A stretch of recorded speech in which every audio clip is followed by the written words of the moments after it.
মেহেদী হাসানকে নৃশংসভাবে হত্যাকাণ্ডের সাথে জড়িত রনি, সুমন, ইমরান, আলামিন, রাব্বি, রাজ্জাক সহ সকল সন্ত্রাসী, মাদক ব্যবসায়ী, খুন, চাঁদাবাজি, নারী নির্যাতন সহ সকল অপকর্মের সাথে জড়িতদের ফাঁসির দাবিতে মানববন্ধন অনুষ্ঠিত হয়েছে। উক্ত ঘটনায় শুক্রবার 10 নম্বর গোলচত্বর মোড়ে বিক্ষুব্ধ জনতার রাস্তা বন্ধ করে বিচারের দাবিতে এই বিক্ষোভ মিছিল করেন।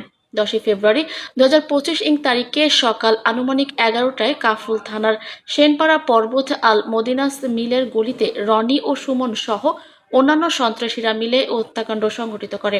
আহত অবস্থায় আল হেলাল হাসপাতালে নেওয়ার পর প্রাথমিক চিকিৎসা না করে তাকে সোহরাওয়ার্দী হাসপাতালে নেওয়ার পর কর্তব্যরত চিকিৎসক তাকে মৃত ঘোষণা করেন। এ ঘটনায় কাফরুল থানায় একটি হত্যা মামলা দায়ের করা হয়েছে। মৃত মেহেদী হাসানের বড় ভাই এর প্রতিনিধিকে জানান, ভাগ্নে বউয়ের সাথে অবৈধ গোপন সম্পর্কের কথা জানতে পেরে তাকে প্রতিবাদ করতে গেলে পরে প্রতিবাদের এক পর্যায়ে তাকে মারধর করে। ধাক্কাধাক্কি ও মারধরের পরে এক পর্যায়ে বিক্ষুব্ধ হয়ে রনি সন্ত্রাসী বাহিনী নিয়ে মৃত ব্যক্তি হাসানকে উপর্যুপরি ছুরি চালিয়ে আহত করে। অতিরিক্ত রক্তক্ষরণ হওয়ার পর ডাক্তার তাকে মৃত ঘোষণা করে।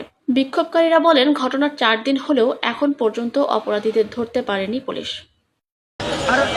তারপর রাব্বি, রাজ্জাক এদেরকে ঠিক করে টাকা পয়সা দিয়ে বলে যে আমরা তোমাদেরকে টাকা পয়সা দিবানি। তোমাদের সরাসরি থানায় আছে না? হ্যাঁ, ওখানে যাও, এখন 5-6 10 মিলে যাও, যাই বিষয় বলে